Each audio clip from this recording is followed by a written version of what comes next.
স্বল্প পুঁজিতে ঘরে বসে নারীদের স্বাবলম্বী করে তোলার উদ্যোগ হিসেবে নারায়ণগঞ্জে ২০ শিক্ষার্থীকে নানা ধরনের খাবার তৈরির প্রশিক্ষণ দিয়েছে কুকিং অ্যাসোসিয়েশন। সংশ্লিষ্টরা বলছে, খাবারের গুণগত মান ধরে রেখে রান্না শেখানোর পাশাপাশি উদ্যোক্তা তৈরির এমন আয়োজন অর্থনীতিতে গুরুত্বপূর্ণ অবদান রাখবে। নারায়ণগঞ্জ থেকে ফিরে জাকিয়া আক্তারের রিপোর্ট। রান্না শিখুন, আত্মনির্ভরশীল হন প্রতিপাদ্যে রান্নাকে শিল্প হিসেবে গড়ে তোলার পাশাপাশি স্বল্প আয়ের নারীদের স্বাবলম্বী করতে সারা দেশে রান্না প্রশিক্ষণ ও প্রতিযোগিতা করছে কুকিং অ্যাসোসিয়েশন।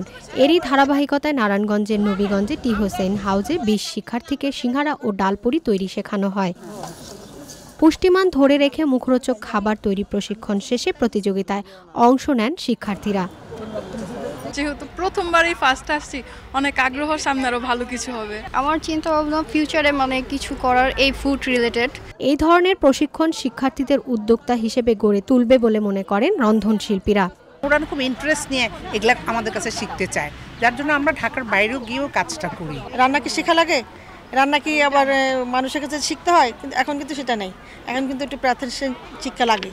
সারা দেশে এই কার্যক্রম আরও বেশি ছড়িয়ে দিতে সরকারি অনুদান কার্যকর ভূমিকা রাখবে এমন প্রত্যাশা কুকিং অ্যাসোসিয়েশনের। এটা বাংলাদেশে আমরা এর মধ্যে প্রায় 20টা জায়গায় যে করেছি এবং এটার জন্য আমরা খুবই প্রশংসিত। পুঁজি দিয়ে দিলাম যাতে তারা সিঙ্গারা ডালপুরি তৈরি করে স্কুল কলেজে টিফিনে বিক্রি করে তারা স্বাবলম্বী হবে।